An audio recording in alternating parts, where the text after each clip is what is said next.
Hoje é segunda-feira, dia do nosso quadro DR, Discutindo Relação. E a temática que você solicitou é sobre a batalha física e emocional que o casal enfrenta diante da infertilidade. A sexualidade, que normalmente é privada, se torna pública. Todo mundo fica sabendo da dificuldade que acompanha o casal. E a sexualidade também, que deveria ser romântica e espontânea, começa a ser vivida dentro de uma lógica muitas vezes irracional. Existem vários motivos que alicerçam as DRs entre os casais. Primeiro, eles ficam buscando incessantemente o culpado. De quem é a culpa? A culpa é do homem ou a culpa é da mulher? E normalmente eles perdem a noção do casal, e aquele que acaba sendo diagnosticado como responsável começa a desenvolver um sentimento de menos-valia, enquanto que o outro começa a se sentir mais superior na relação. Esse desequilíbrio que ocorre no sentido de se sentir mais ou menos valorizado acaba desequilibrando não só a vida emocional, mas também a vida sexual, familiar, social e também profissional do casal.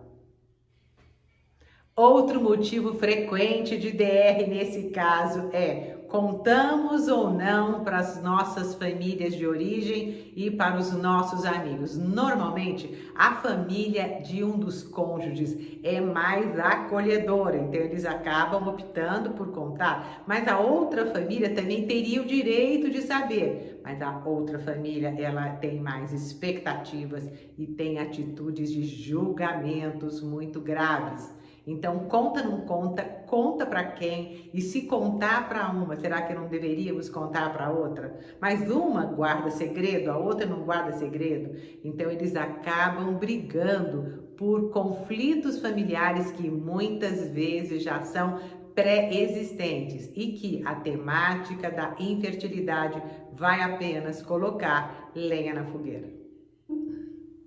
Outro motivo para DR é quando o casal acaba discordando sobre o tipo de tratamento que eles podem, naquele momento, buscar para resolver o problema da infertilidade.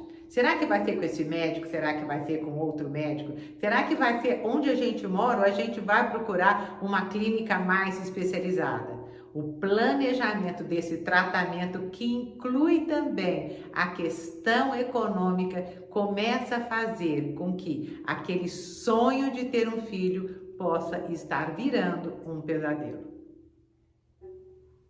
Outro motivo para que ocorra a DR é o desequilíbrio do desejo entre o casal de ter filhos na medida em que eles começam a se deparar com algumas dificuldades. Normalmente, um assume o papel do pessimista, não vai dar certo, vamos adotar uma criança, e por outro lado, a outra pessoa assume um papel de super otimista. Então, nesse desequilíbrio de emoções, o casal vai atualizando desequilíbrios de poder que provavelmente também já faziam parte do relacionamento entre eles.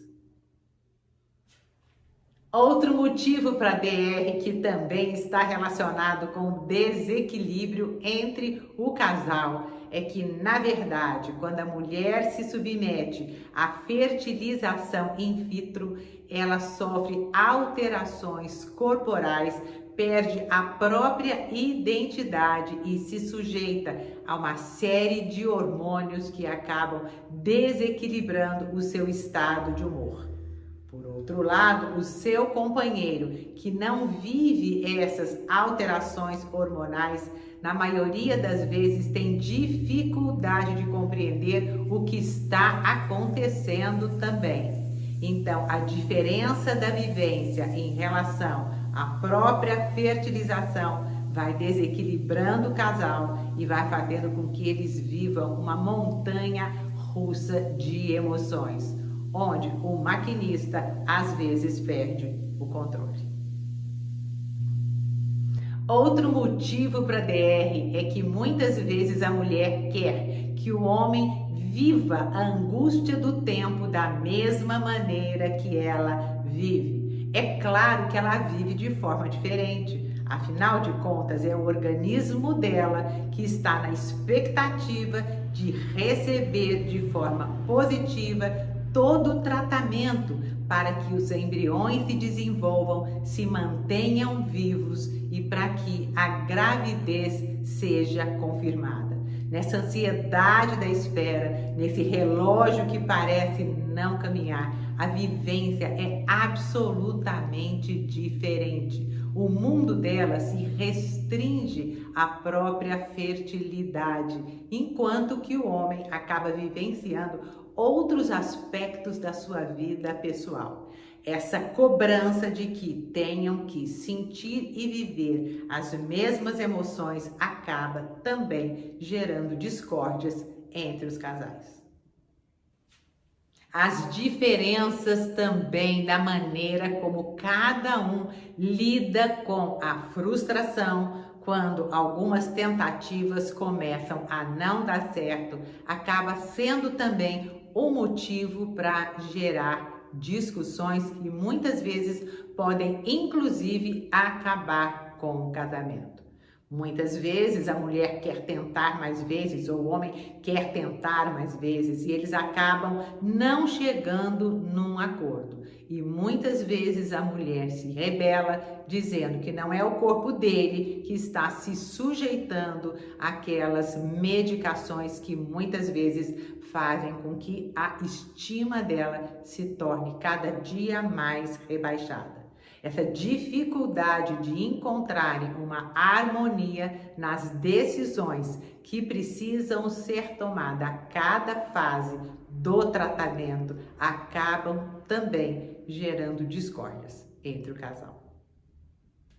Será que há então a receita para lidar com esse desequilíbrio de poder, de sentimento de menos-valia, de mais-valia entre os casais? Embora não exista uma receita pronta, com certeza existem caminhos pelos quais o casal de mãos dadas podem trilhar para chegar no objetivo que eles querem. Vocês querem algumas dicas? Vamos lá? De uma maneira óbvia, todo tratamento tem a ver com o diagnóstico, e isso acontece também em relação aos aspectos emocionais.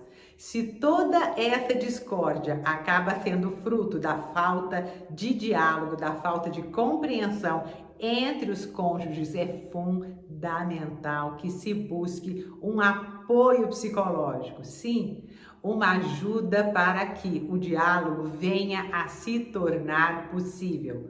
Cobranças, pressões, expectativas, humilhações, problemas que muitas vezes o casal já estava vivendo e que estavam aí, debaixo do tapete, acabam vindo para cima do tapete e se unindo à questão da infertilidade. O casal passa a viver um inferno.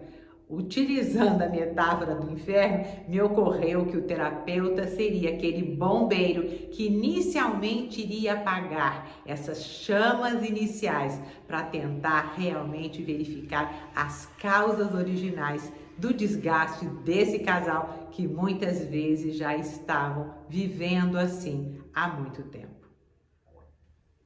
No processo terapêutico, o terapeuta vai ajudar o casal a desenvolver um âmbito do acolhimento. Eles precisam formar entre eles a grande e verdadeira rede de apoio. Mas como fazer isso? Desenvolvendo uma escuta acolhedora e não crítica, fazendo com que eles percebam que valem muito mais do que uma vagina e do que um pênis. Na maioria das vezes, nos casais que eu atendo, o homem acaba se reduzindo apenas a um espermatozoide e a mulher apenas a um útero. Eles acabam esquecendo que, além de terem um corpo, eles são um corpo que também tem uma vida familiar, social e profissional que não se restringe em absoluto apenas a esse papel. O psicólogo ajuda também o casal a expressar suas emoções. Muitas vezes um não quer chorar na frente do outro e os dois acabam chorando no banheiro na hora que vão tomar banho. O psicólogo pode sugerir que eles chorem juntos. Um fica poupando o outro e é ao contrário, na medida em que a gente sente que está sentindo a mesma coisa que o outro, a gente se sente integrado. Senão a gente vai se sentir absolutamente um patinho feio. Parece que só eu tô sofrendo, então eu tenho que esconder as minhas emoções. E a forma como o casal lida com as emoções interfere diretamente no sucesso ou no fracasso da fertilização. O terapeuta pode ajudar o casal também a evitar que o desejo de serem pais se torne num sofrimento fatal. Para isso, é importante que o casal comece a resgatar novos projetos de vida, para que eles também se olhem no futuro, com e sem a possibilidade de serem pais. Trabalhar essas possibilidades diante dos limites que se apresentam fazem parte do processo terapêutico. Lidar com o limite é também sinônimo da saúde mental. O terapeuta ajuda também quando, ao participar da equipe médica que atende o casal, passa a trocar informações com toda a equipe que vão ajudar o casal a rever seus projetos, a elaborar novos projetos, talvez colocar fim em alguns durante um determinado tempo. A forma como o casal lida com o tempo acaba fazendo toda a diferença. E infelizmente a gente sabe que a mulher acaba tendo um limite em função da idade. Os aspectos biológicos vão se transformando e a gravidez, com o passar dos anos, vai ficando cada vez mais difícil. Ser consultor de um projeto futuro do casal é uma ajuda ímpar, porque de tão envolvido que eles estão em todo o processo, muitas vezes sozinhos eles não conseguem levar a cabo um projeto a dois. E na maioria das vezes acabam, infelizmente, por desistirem, inclusive, do próprio relacionamento. Se você gostou desse tipo de conteúdo, me deixe saber e, por favor, compartilhe. Você já imaginou quantos casais nós vamos estar ajudando com essas informações? E envie também para mim suas dúvidas, seus comentários no meu direct e não deixe de conhecer meu canal do YouTube. Coloquei lá uma série de vídeos desde os anos 90, quando eu ainda era psicóloga da televisão Anhanguera. Mas se você for lá, der um pulinho, você vai ver que os conteúdos são super atuais e você pode compartilhá-los também. Beijos grandes e boas reflexões para nós.